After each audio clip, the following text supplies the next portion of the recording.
kita akan lihat. Langsung saya buka pertanyaan. Yang ditanya 2 orang, jangan pendamping. Ini diawali dari Gus Reza ya, Gus Reza yang kalau sedang Gus Baha, Gus mempersiapkan saya menjadi moderator. hitung sampai 10, nggak ada pertanyaan, kita tutup dengan doa. 1, 10. Dan sesi tanya jawab ini ya, sesi tanya jawab antara hadirin dengan Gus Baha dan Gus Kausar serta Gus Reza dan Kiai yang Haji perempuan, Ali. saya ingin yang perempuan, monggo. Sudah 2, silakan.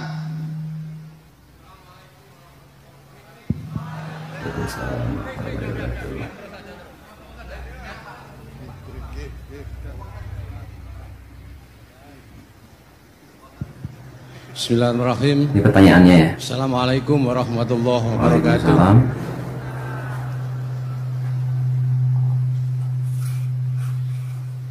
Yang saya ingin tanyakan kepada Gus Baha, saya itu sering ngaji lewat YouTube panjenengan Ada Gus. seorang yang sering ngaji di lewat YouTube, yang ngaji dengan Gus Baha ini lewat YouTube. Ini juga menjadi Insya yang sama dari ilmu kita juga. saya tambah walaupun tidak banyak. Kita akan catat poin-poin pentingnya. Yang saya tanyakan, nopo ilmu kula niki barokah? Yang pertama, karena saya ngaji lewat YouTube panjenengan, saya tidak izin. Untuk itu hari ini saya izin panjenengan. Mudah-mudahan ilmu Sekalian itu ya. ingkang saya dapat dari panjenengan itu saged barokah. Amin. Niku Gus. Terima kasih. Wassalamualaikum warahmatullahi wabarakatuh. Waalaikumsalam warahmatullahi wabarakatuh. Langsung mohon Gus nggih. Ilmu yang didapat dari YouTube apakah barokah? Monggo Gus. Itu tetap barokah dan kebaikan itu mah nggak perlu minta izin. Barokah. Kalau kebaikan minta izin jadi repot. Jadi kalau dalam kitab fikih disebut iktifaan bil izni syar'i, karena syara akan selalu memberi izin sama kebaikan. Itu udah hanya masalah YouTube sampean. Tadi melihat wajah Gus Ali ibadah, pamit dulu. Nanti kalau ada orang alim lewat mau lihat juga pamit dulu. Lama-lama mau baca sholawat, ya Rasulullah pamit dulu mau baca sholawat. Jadi semua kebaikan itu cukup iktifaan bil izni syar'i. Ya jelas ini ya. Siap. Terima kasih. Jangan lupa pulsanya dewe lek ndelok YouTube. Wifi-nya juga jangan nyolong, harus passwordnya izin kepada yang punya wifi. Jadi tadi pertanyaannya yang pertama itu jelas, apakah ilmu yang didapat dari YouTube itu bisa barokah, Gus? Dan padahal yang kita ngaji ini kan tidak izin sama Gus Baha, apakah itu juga boleh gitu? Dan Gus jawab, jawabannya ternyata ya tetap barokah ya, karena barokah itu kan bertambahnya kebaikan. Nah, apabila itu yang kita dengarkan itu ngaji, yang artinya itu biasanya mengajak amar ma'ruf nahi mungkar, pasti ya insya Allah akan barokah ya, akan bertambah kebaikan kita, minimal bertambah ilmu, pengetahuan. Lalu kebaikan itu tidak perlu izin, karena kalau izin nanti repot gitu kata Gus Baha tadi ya. Kita juga punya sudut pandang lain, yakni ketika Gus Baha itu ada di Korea Selatan, dan situ kayak semacam diskusi gitu kan, diskusi itu tanya jawab juga, dan ini juga membahas mengenai hukum ngaji di YouTube. Hukum ngaji di YouTube ini apakah sanadnya itu bisa nyambung atau bagaimana? Nah, mari kita lihat bersama-sama ya. Ini kita dapatkan atau kita ambil dari AE Channel yang dengan judul Gus Baha ngaji melalui YouTube, apa sanadnya nyambung? Mari kita lihat bareng-bareng. Apakah ngaji melalui YouTube sanadnya bisa nyambung? Begini ya, jadi ngaji saya di YouTube itu dari awal sudah saya ikhlaskan lagi. Nah, dan otomatis secara sanad itu tersambung. Yang ada syarat ketat itu kalau mau jadi mufti. Ya, jadi apa? Mufti. Mufti itu orang yang punya otoritas menghukumi halal haram, syarat tidak sahnya sholat atau syarat sah tidaknya nikah, itu nggak boleh hanya sekedar ngaji di YouTube. Tapi kalau syarat ingin tahu kebaikan juga cukup, karena kebaikan itu ma'ruf, mudah dikenal oleh Jadi kalau syarat-syarat yang ketat harus ketemu gurunya, ngaji lama, terus akhlaknya harus baik, hafal Quran, hafal hadis, itu syarat untuk mufti, ya Pak? Mufti itu begini loh, fatwa sesuatu yang jelimet itu namanya mufti. Kalau sampean kan nggak perlu seperti itu. Makanya dengar ngaji saya yang bisa dilakukan, yang nggak ditunda itu sudah selesai. Dan potongannya yang mudah semua. Misalnya saya ngaji, wajib gak orang nyaur utang? Ayo jawab. Wajib. Tahu toh? Ditunda apa langsung? Ketika kangen keluarga wajib gak terus ingin pulang atau ngirimin? Tapi ketika ada tadi kantor-kantor pikirannya mulai macam-macam. Nah, kenapa kalau mufti syaratnya ketat? Karena mufti itu akan menimbang hukum yang kayak iya kayak tidak. Itu harus orang alim, nggak boleh hanya lewat YouTube. Saya beri contoh ya Mas Gunawan, kayak iya kayak tidak. Saya beri contoh. Kerja di Korea itu baik apa enggak? Kalau melihat sisi jauh dari keluarga agak baik, tapi apa artinya dekat tapi enak? Enak itu raine ketok terus kira atau ketok. Itu namanya enak. Jauh tapi gak enak karena weselnya kirimannya banyak. Panjang. Nah kalau istri kamu rata-rata nelpon kangen orangnya apa kangen kirimnya? Kiriman. Nah itu kan terus ketika ada orang tanya baik mana merantau sama di rumah, itu pas dah itu cuma itu hukum sosial, tapi seorang mufti pasti gampang kayak iya kayak tidak. Nah itu butuh orang alim yang ngajinya tenanan. Tapi kalau hukumnya suami istri sebaiknya apa ya hukum, ya, itu kan nggak perlu mufti, pasti iya gitu apa? Pasti iya. Jadi saya jawab ya, jadi kalau ngaji lewat YouTube itu sudah sah. Cuma tetap saja nggak sah kalau sebagai mufti itu menentukan hukum halal haram. Misalnya kamu marung di warung Korea yang terkenal misalnya masak babi, tapi yang kamu makan benar-benar telur atau ayam, hukumnya gimana? Mesti mufti itu mikir. Kalau melihat ayamnya halal, tapi paling digoreng di wajan yang sama, diletakkan di piring yang sama, dan mereka nyuci piring pasti tidak dengan cara kalau melihat itu kayaknya tidak halal ya. Tapi kalau melihat bisa saja, meskipun bisa saja pas jatah saya piringnya tapi meskipun kemungkinan itu entah. Tapi ya buat senam otak yang nggak mungkin baru mungkin saja. Tapi ini ya itu mufti. Misalnya sholat pesawat hukumnya gimana? Kalau melihat waktu sholat ya harus sholat. Tapi melihat kalau kamu sesuci misalnya, sesuci di pesawat itu wudunya kira-kira sempurna enggak? Buatan kan? Kalau sempurna dimarahin awak kabin. Setelah wudu tidak sempurna kira-kira tetap wajib sholat apa enggak? Mesti jawaban pertama wajib. Lalu sholat ini namanya apa? Sholat ya hormatin waktu, hanya menghormati waktu. Tapi nanti setelah di kos-kosan atau di Korea harus dikodoi. Tapi ketika wajib ngodoi melihat wajah-wajah gini, wah sholat aja sudah menguntungkan, itu wajib ngodoi. Muftinya ngeper lagi, karena wajah-wajah kayak sampean itu semua mufti pasti ngeper. Ini sholat fardu aja abot, apalagi disuruh kodok. Hanya kalau ditanya, hukumnya gimana Gus? Wajib sholat, wajib ngulang, kamu enggak. Terus ada lagi orang tanya saya, ini orang nggak pernah sholat sampai 10 tahun. Setelah tobat tanya, saya wajib kodok nggak? Tak lihat wajahnya itu kalau diwajibkan langsung nggak sholat. Akhirnya saya sebagai kiai ngakalin, ya sudah penting kamu sholat dulu aja, tidak usah tanya kodoknya. Setelah setahun datang lagi, sudah tahu nikmatnya apa? Sholat. Gus caranya kodok gimana? Sudah nggak tanya kodok wajib enggak? Caranya kodok gimana? Saya bilang ya pokoknya tiap sholat kamu 2 kali aja, nggak usah langsung banyak apa? Yang sholat 2, yang satu untuk sholat wajib hari ini, yang satu untuk nyaur utang yang dulu. Karena kalau langsung dihitung 10 tahun, sebulan kali 5, 10 hari aja berapa? 10 hari kali 5 waktu sudah 50. Berarti tiap 1 bulan 150. 150 kali 12 berapa? 6.000. Banyak ya. Kali 10 tahun. Lihat raweh saja dia takut apalagi. Nah, wajibnya kodok itu sesuatu yang mudah dikenali. Tapi ngitung loyalitas orang pada agama. Rai-rai tobat musiman. Kalau langsung diwajibkan itu malah apa bahaya. Makanya bilang ya sudah sholat dulu aja. Katanya kiai harus mondok ikut 10 tahun sudah saya sholat dulu aja, usah tanya itu. Hanya 2 penanya. Monggo siapa yang mau nanya? Kang Mujib. Momen tanya jawab Ibu? ya ketika Gus Bah Ibu 1. Ya, monggo. Kajian. 2 saja. Monggo.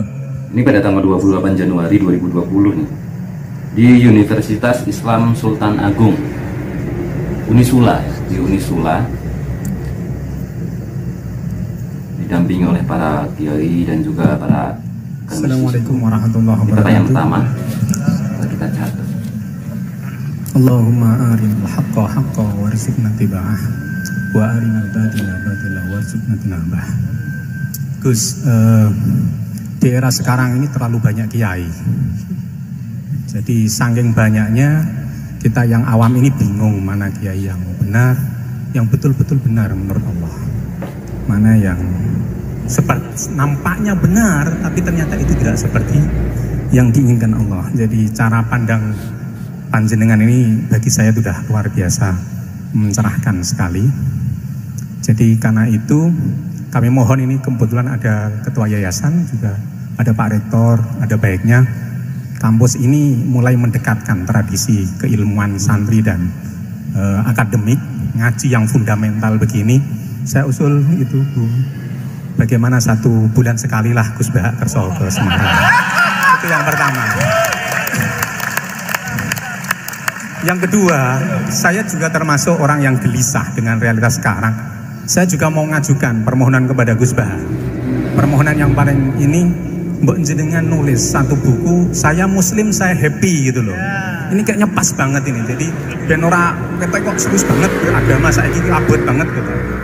Itu yang ketiga, ini penting sekali bagi kita orang-orang tua. Zaman saiki golek anak iso ngalim kok Gus Bah angel. Jadi saya ingin tolong Gus Bah ceritakan sejujur-jujurnya bagaimana orang tua jenengan didik sejak kecil sampai iso koyo sampean sakniki. Cekap saya kira. Assalamualaikum warahmatullahi wabarakatuh. Oke, ini yang kedua. Yang kedua, monggo. Mohon dibantu mic. Ini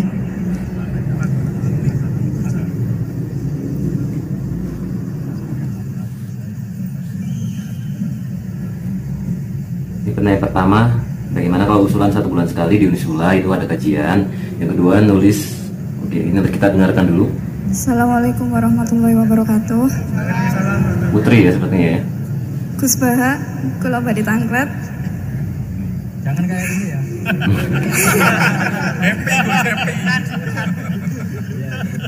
Untuk perempuan, hakikatnya menutup aurat niku pripun? Menutup Quran, menutup aurat. Soalnya kula gedeh teman niku rata-rata santri tapi kok mboten menutup aurat secara sempurna. Nah, kula pengen ngertos ilmune niku sing jelas pripun. Sampun. Menurut menutup aurat bagi perempuan ya. Ini sudah normal ya, pakai ini aja. Oke, kita pause dulu sebentar.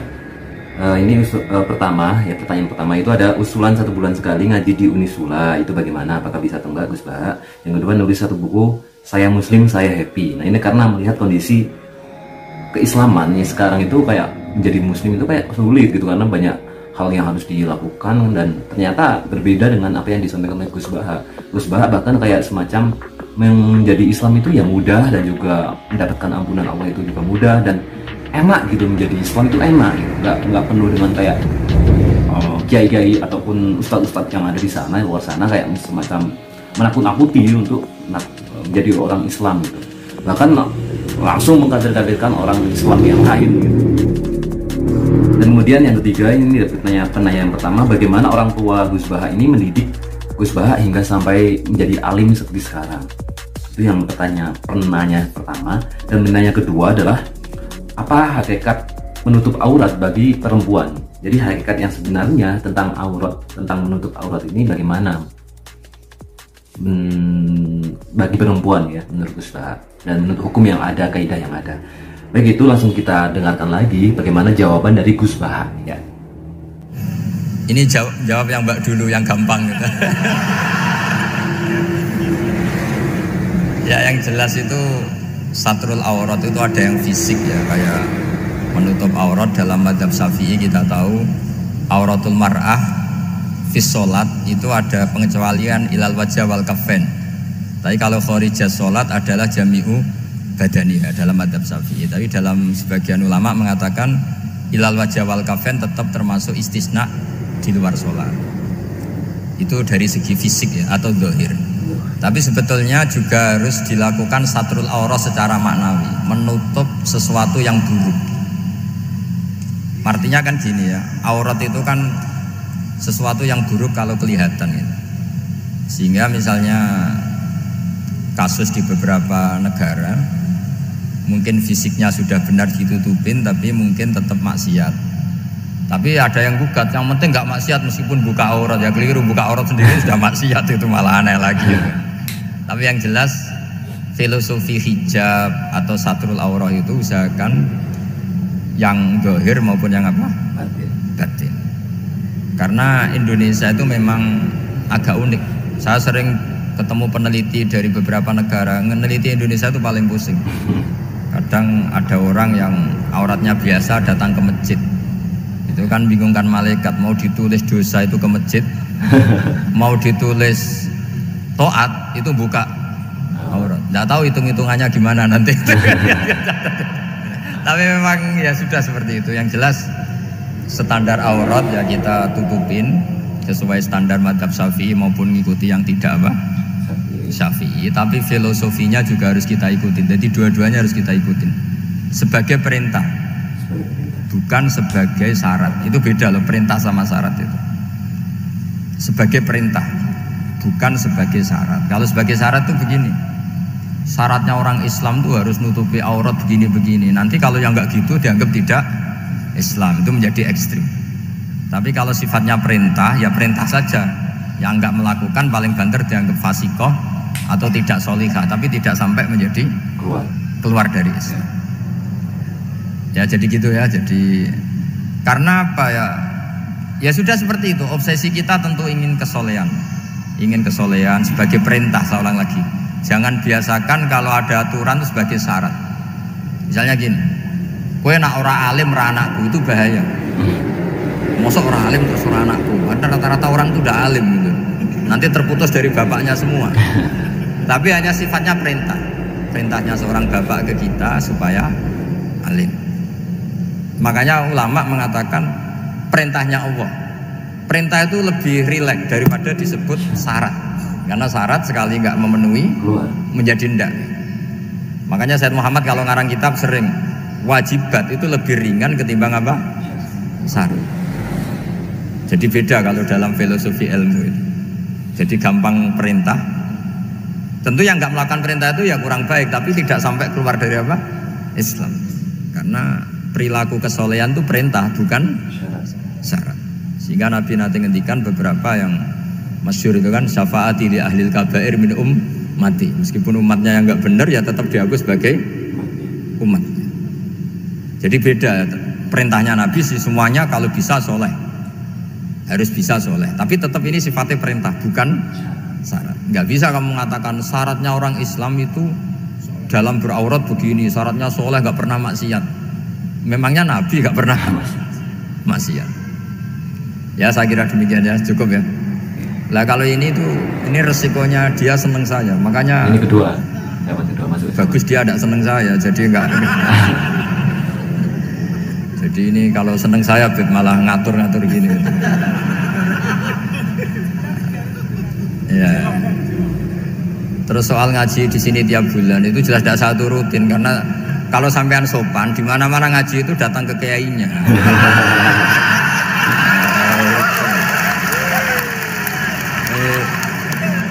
Itu kalau Imam Malik ada pertanyaan kayak Anda ada dimarahin, al ilmu yu'ta la ya'ti. Jadi sumur itu didatangin, bukan sumurnya dipindah. Ini enggak sopan sekali.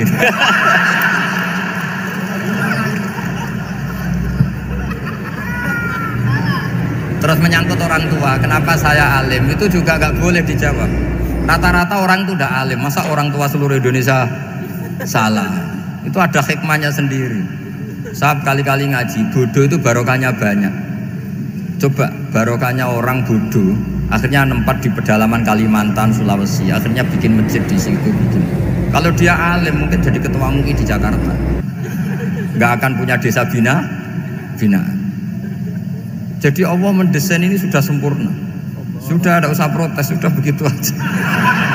Coba ada orang alim alamah, kira-kira itu kan nggak akan di pedalaman Kalimantan, Sulawesi. Barokahnya santri rodok bodoh itu akhirnya kerja di dalam hutan, kerja di kampung-kampung, akhirnya agama ada di mana? Kalau pinter semua, di Unisula semua jadi rektor nanti. Jadi Allah mendesain ini sudah baik, tidak usah dipaksakan sesuai versi kamu, nggak usah. Jadi ya sudah, memang seperti itu. Jadi dulu zaman sahabat itu, saya cerita sedikit. Nabi itu kalau muji Madinah itu sundel langit, kalau muji Mekah ya sundel langit. Tapi Sayyidina Ali keluar ke Kufah. Sayyidina Ali itu akhirnya pindah ke Kufah, ke Najaf. Karena pikirannya Sayyidina Ali, Mekah Madinah hanya baik secara bukah, secara tanah. Tapi di antara kebaikan Nabi adalah nasrul Islam. Akhirnya Sayyidina Ali milih ke Kufah. Andai kan sahabat tidak milih keluar dari Mekah Madinah sebagiannya, pasti Islam tidak menyebar. Karena semuanya tersentralisasi di Mekah dan Madinah. Tapi ada saja sahabat yang tetap nyaman di Mekah Madinah karena sholat di sana sebagaimana 1000 sholat. Ya sudah seperti itu, dilihat gampang saja. Akhirnya yang di Mekah Madinah ya tidak ngeritik yang keluar juga gak ngeritik yang di Mekah Madinah. Jadi yang alim tidak ngeritik yang bodoh apalagi jangan ngeritik yang alim. Yang jelas orang bodoh ngatur orang alim itu dosa, itu yang ya, saya kira demikian. Assalamualaikum warahmatullahi wabarakatuh. Halo, luar biasa. Saya yakin masih ingin banyak yang bertanya kepada Gus Baha, tapi karena keterbatasan waktu beliau, mohon maaf, ini tidak bisa dilanjutkan untuk tanya jawab. Acara selanjutnya adalah penyerahan kenang-kenangan.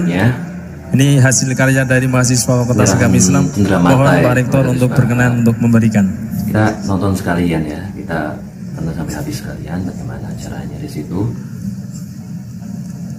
Ini yang pertama itu untuk jawaban yang kedua nih, atau ya untuk yang hakikat menutup aurat bagi perempuan. Menutup aurat secara fisik itu juga, dan sebaliknya itu juga menutup aurat secara batin. Itu adalah suatu hal yang diwajibkan atau perintah, tetapi jangan sampai, mohon hadirin untuk tidak bubar terlebih dahulu, kita akan berdoa bersama. Hal itu menjadi kayak semacam syarat, gitu, syarat untuk jadi Islam untuk aurat seperti ini. Karena itu hanya perintah yang diwajibkan. Karena beda antara perintah dan kewajiban. Perintah dan syarat ya. Acara pada pagi hari ini akan ditutup dengan doa. Kami mohon berkat doa dari Haji Ahmad Wahid Nur Salim untuk Unisula, untuk RSKM yang mau akreditasi, semoga diberikan nilai yang terbaik dan Unisula menjadi semakin menebar manfaat. Monggo mendapatkan barokahnya. Bismillahirrahmanirrahim. Nas'aluka bi anna lakal hamda la ilaha illa anta al-hanan al-manan ya badi'as samawati ardi ya hayyu ya qayyum ya dzal jalali wal ikram. Antarzuquna ya bi haqqi habibika Muhammad su'alana ya Allah wa tujiba ya Allah du'ana wa anta khairul mujibin wa anta ya Allah khairul mu'tin. Fa'ati su'alana ya Allah bi fadlika wa karami wujudik. Allahumma ya Allah ilam nakun ahlan an ablugha rahmataka wa an nablugha rahmataka farahmatuka ya Allah ahlan an tablughana jami'an ya Allah ballighna muradana ya Allah bihaqqi annaka dzul fadlil azim wa annaka wasi'ul maghfirah wa annaka al-mu'ti wa annaka khairul mujibin wa annaka ya Allah mujibud du'a wa annaka mujibud da'awat fa'atina ya wasulana bihaqqi annaka ya wa al-hayyul qayyum ya hayyu ya qayyum bi rahmatika nastaghis rabbi la takilna ila nafsina tarfata ainina ya Allah ya Allah ya Allah wa'atina sulana ya mujib rabbana atina fid dunya hasanah wa fil akhirati hasanah wa qina adzabannar Wassalamualaikum warahmatullahi wabarakatuh.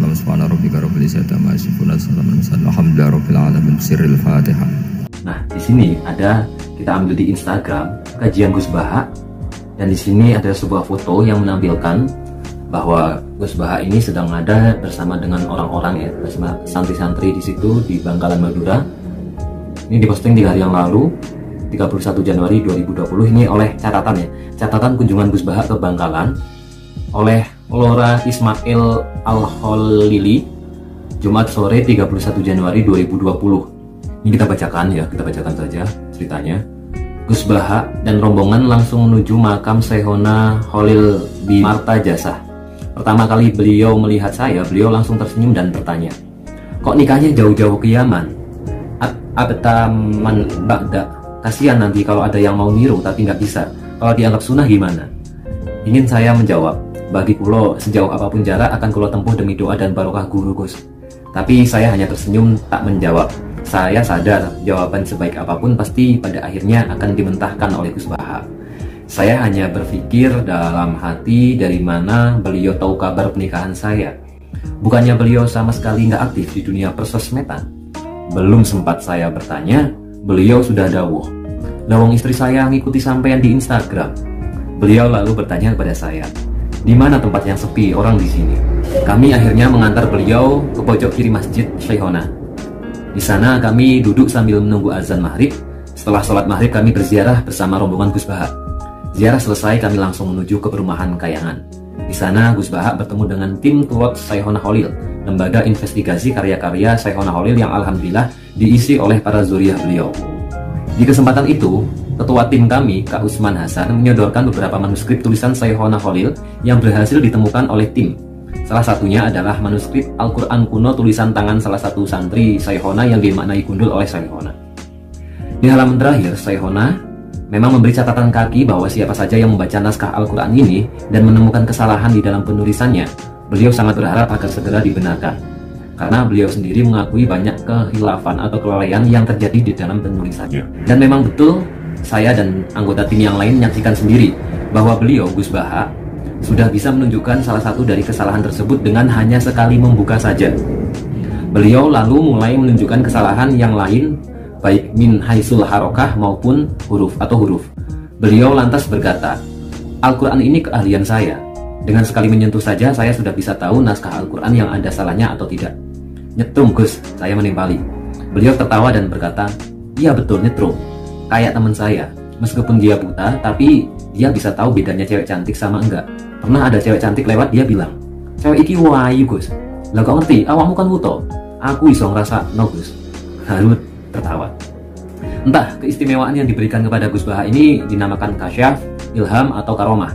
Yang jelas menurut saya itu adalah taufik dan inayah khusus yang dianugerahkan Allah kepada para ulama ahli Al-Quran seperti beliau.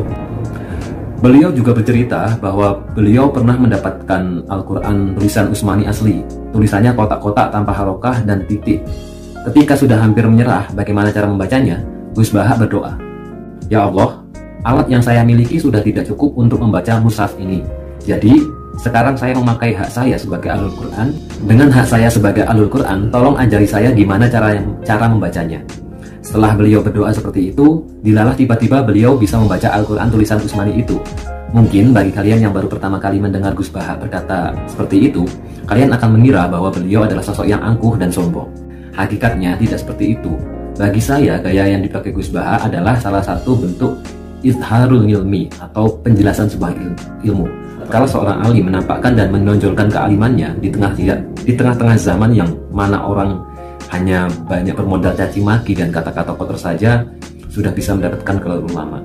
Jadi ini adalah salah satu catatan dari Gus Lora Ismail Al-Kholili yang ketika saya buka Instagramnya, ternyata beliau itu adalah, saya sih belum tahu pasti ya, tetapi beliau sering memposting tentang Habib Umar, ya, Habib Umar di Yaman, dan kemungkinan besar beliau adalah murid Habib Umar dan dinikahkan secara langsung oleh Sidil Habib Umar di rumah Habib Umar itu sendiri.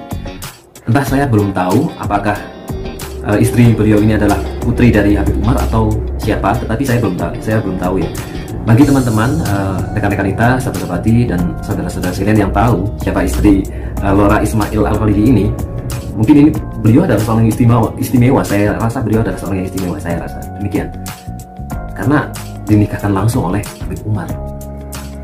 Habib Umar yang kita tahu kayak menjadi begitu hebatnya beliau ya.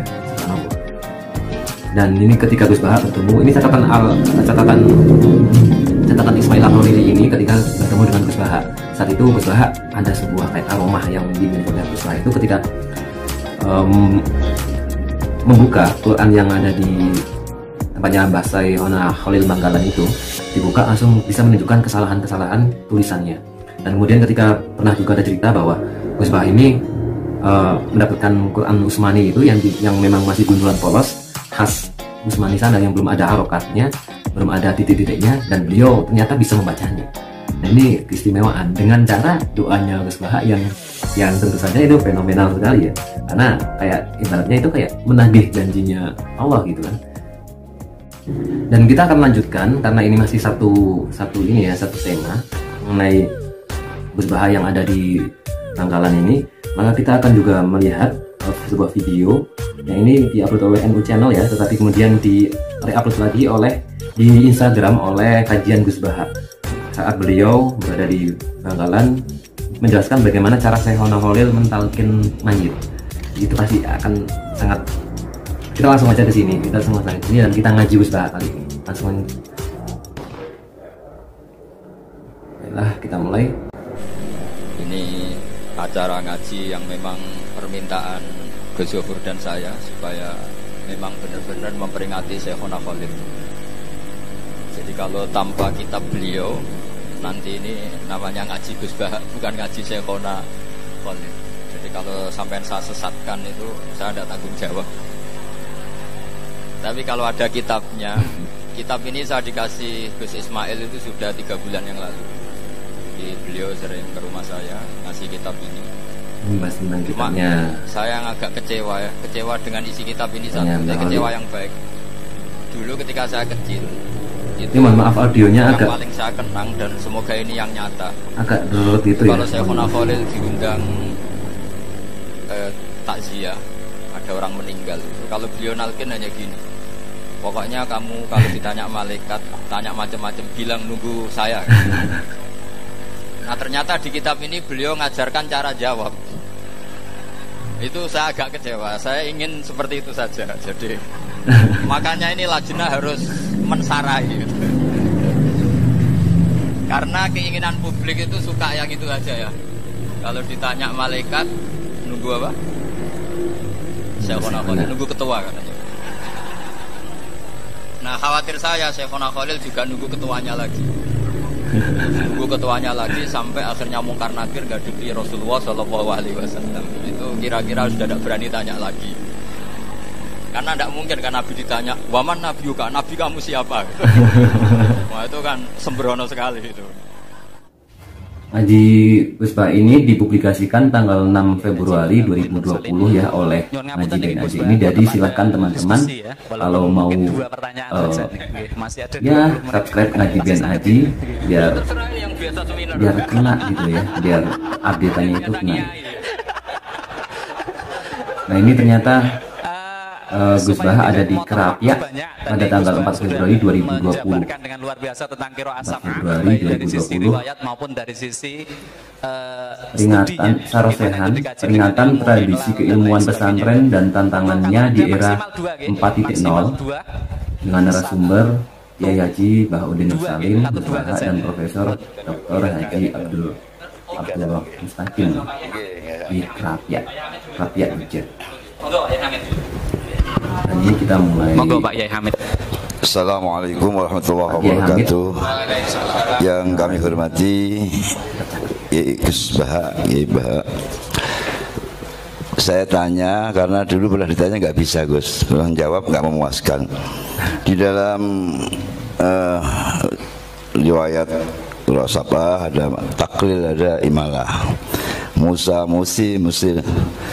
Saya ditanya kiai, gitu kiai itu ya suriah juga.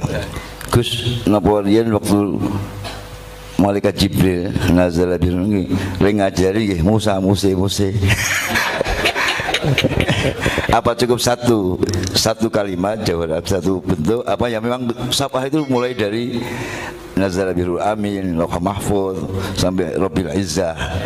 Saya jawabnya ya sulit gitu. Saya jawab tapi masih ngeyel saja. Terima kasih. Assalamualaikum warahmatullahi wabarakatuh. Waalaikumsalam. Monggo.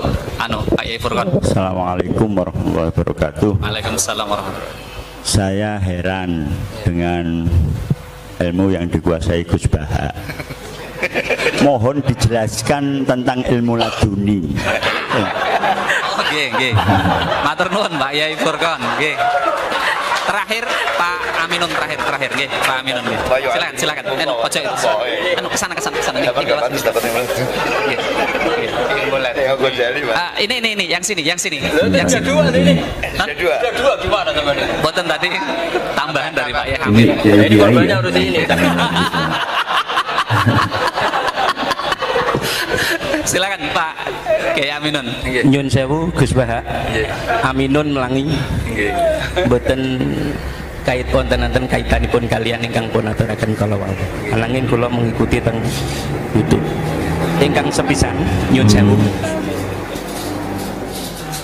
Kaitanipun kalian mitir sing kula mangertosi panjenengan gadai pendapat kados ngoten meniku menapa sami kalian pendapatipun Mbah Mun napa dene Rama panjenengan termasuk kaitanipun kalian manggi tamu panjenengan tentunipun benten kalian ingkang jenengan lampahi ugi benten kalian ingkang pun lampahi dening Mbah Mun napa dene Rama jenengan. Matur nuwun. Assalamualaikum warahmatullahi wabarakatuh. Terima kasih Pak Kiai Aminun. Niki langsung ke Gus Baha. Langsung ke Gus Baha semua nih pertanyaannya. Monggo. Ini tak jawab. Kita pause dulu. Jadi kita review lagi ini ya materi pertanyaan-pertanyaannya. Yang pertama dari Kiai Hamid tentang apakah dalam ketika malaikat Jibril itu memberikan firman itu pada kepada Nabi Muhammad, apakah dengan Mose itulah tentang qiraah sab'ah, maksudnya tentang variasi bahasanya itu, apakah seperti itu atau hanya satu bahasa, tetapi kemudian karena orang Arab itu banyak, kemudian ada yang sampai ke Turki sampai jadi gimana, terus sampai ke Irak gimana, sampai ke daerah Maroko gimana gitu kan, berbeda-beda. Apakah waktu pertama malaikat Jibril itu menyampaikan firman kepada Nabi Muhammad, apakah hanya satu bahasa atau semua komplit itu dalam qiraah sab'ah itu. Kemudian yang kedua dari Kiai Furqon, mohon dijelaskan tentang ilmu laduni ya. Ilmu laduni itu ilmu yang kalau di pondok-pondok pesantren yang kita tanpa mempelajarinya secara full itu kayak ada karomah tersendiri. Kemudian yang ketiga tentang dari Kiai Aminun tentang witir dan hormat tamu, itu apakah Gus Baha itu sama dengan guru dengan Mbah Maimun ataupun berbeda dengan Mbah Maimun dan juga dengan bapaknya. Lalu marilah kita simak jawaban dari Gus Baha. Ini tak jawab yang agak serius. Itu gini, yang masalah tamu itu memang saya beda dan sengaja beda, tapi bukan mukhalafah. Beda itu beda dengan mukhalafah. Jadi Mbah Mun sendiri kalau curhat ya sering ngeluh karena kadang tamu itu di luar jam beliau, misalnya qailullah atau mau ngaji, terus ada tamu nggak tahu waktu, itu juga beliau sebenarnya ngeluh. Pernah tak tanya, nak ngeluh buat dihentikan, aku kayak itu orang kayak gue. Intinya sebetulnya kalau sesuai kalau teks Quran itu memang seperti itu. La tadkhulu buyutan nabi illa ayyudana lakum. Orang boleh sowan itu nunggu ditimbali. Jadi dulu karena sahabat itu sering sowan Nabi langsung ke dalam, itu Allah kasihan nabinya karena kadang sedang sama anaknya, cucunya atau sama istrinya. Sehingga ada aturan la tadkhulu buyutan nabi illa ayyudana lakum, kecuali ditimbali. Akhirnya sahabat bikin solusi tengah-tengah. Mereka kalau sowan Nabi nunggu di teras masjid. Terus mlebu ayat walau annahum sabaru hatta takhruja ilaihim lakana khairal lahum. Jadi nunggu Nabi keluar baru mereka sowan. Karena kalau Nabi keluar berarti milik publik, kalau di dalam berarti milik keluarga. Itu sudah tak konfirmasi sama Bamun sama Bapak. Dan kata Bamun, nak kowe wani siap disalahno wong ya monggo. Tapi sebetulnya enak gitu kan. Kadang-kadang tamu itu kan kacau betul. Misalnya kita pergi 2 jam, kadang wis ngempet kepening jeding, baru ke jeding, assalamualaikum. Kita ngaji di luar gini 2 jam 3 jam baru masuk, mungkin mau makan mau apa langsung assalamualaikum. Itu secara nalar kan tidak etis. Makanya saya umumkan kalau bertamu harus ada aturannya. Seperti zaman dulu ada aturannya. Walau annahum sobaru hatta takhruja ilaihim. Jadi Nabi yang keluar. Kalau Nabi keluar ke masjid berarti milik sama Mbah Mun. Itu memang witir gitu. Kita ini dididik guru-guru kita. Kalau bilang witir kan solu sunnatan minal witri rokaatain. Jadi ada kata minal witri. Karena maknanya witir itu ganjil. Sementara kita witir 2 rakaat dulu. Itu kan bingungkan malaikat, ini katanya witir kok 2. Witir maknanya kan ganjil. Sementara sholatnya 2 dulu. Pertanyaannya ketika 2 kamu salam statusnya apa coba? Kalau kamu katakan witir, ya kan genep 2. Tidak kamu katakan witir, ini paket witir. Maka redaksinya solu sunnatan witir. Kira-kira harus terjemah para malaikat, ini pemanasan witir loh, belum witir kan.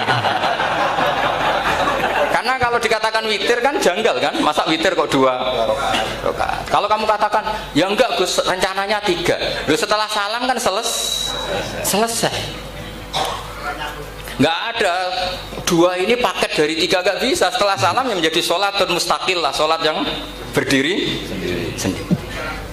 Nah, jadi soal tamu dan witir seperti itu. Dulu Nabi juga enggak mau menegur tamunya.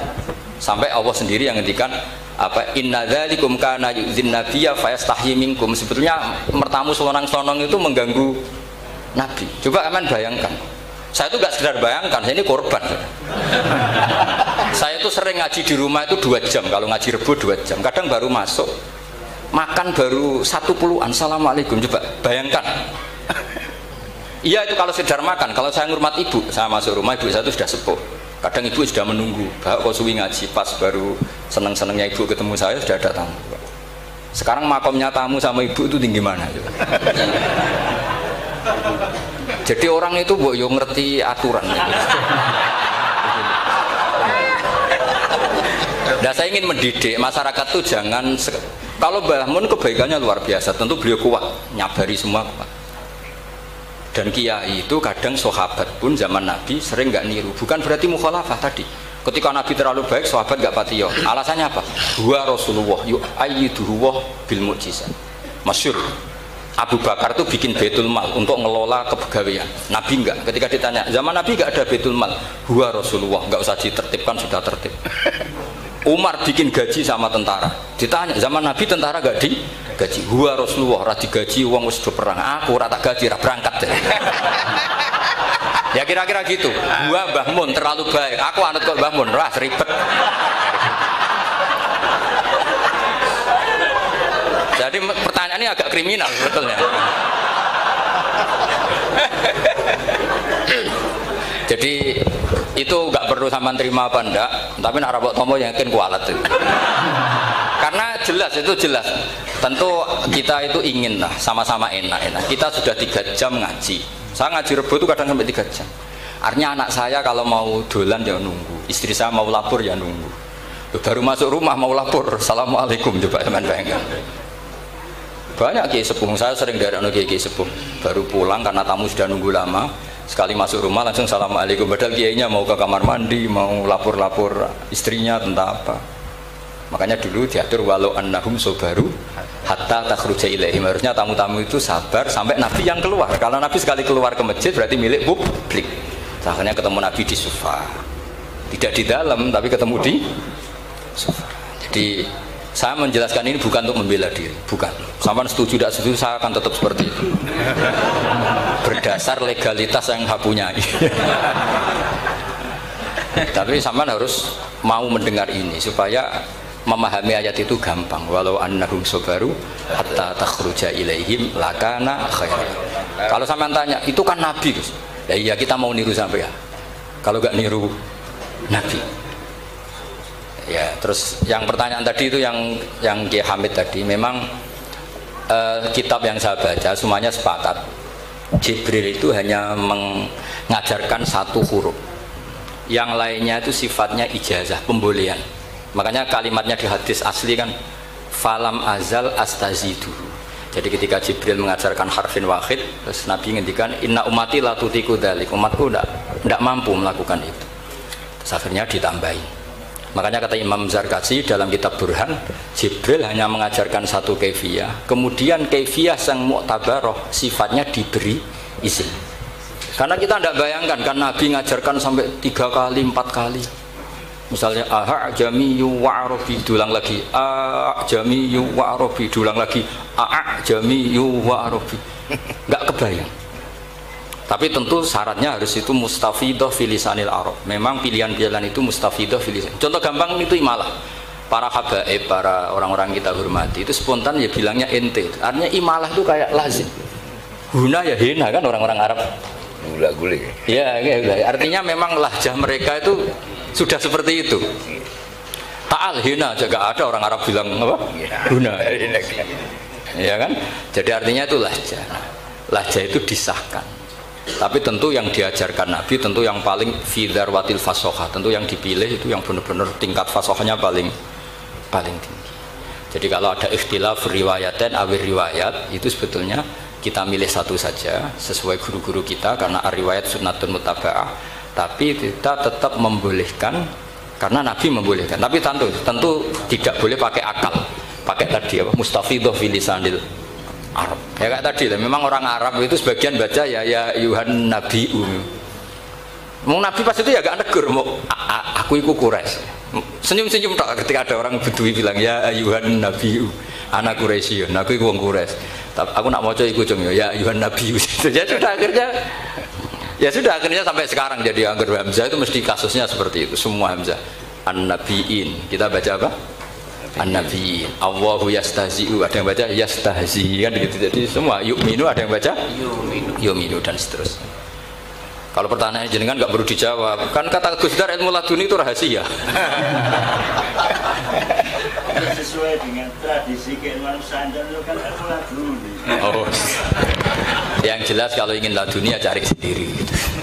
Cari sendiri karena itu mau hibah. Saya sendiri ya tidak tahu salah dunia apa enggak. Pokoknya penting ngaji terus pakai tradisi yang Bikol bin Salim. Bapak saya yang sering wasiat ya pokoknya ngaji itu Bikol bin apa? Salim. Makanya saya tuh tidak pernah kepikiran suatu viral apa enggak kepikiran, orang seneng sanda enggak kepikiran. Saya ini kan orang waras. Jadi kepikiran jadi doboh dan tidak ngapain sama makhluk. Kamu seneng saya enggak itu tidak kepikiran. Bodoh sekali kalau saya mikirin. Sehingga uang kepengen daftar wali itu ya mikirnya ridho dan tidak, ya sudah. Allah mewajibkan orang alim mulang ya mulang sudah. Allah mengharamkan orang alim diatur ya ngatur dosa itu aja sudah. Karena al ilmu yu'tala ya, jadi ilmu itu harusnya didatangi bukan datang, tapi karena ini kasepuan jadi melebu istisna, melebu pengecualian ya. Saya kira demikian. Assalamualaikum warahmatullahi wabarakatuh. Assalamualaikum warahmatullahi wabarakatuh.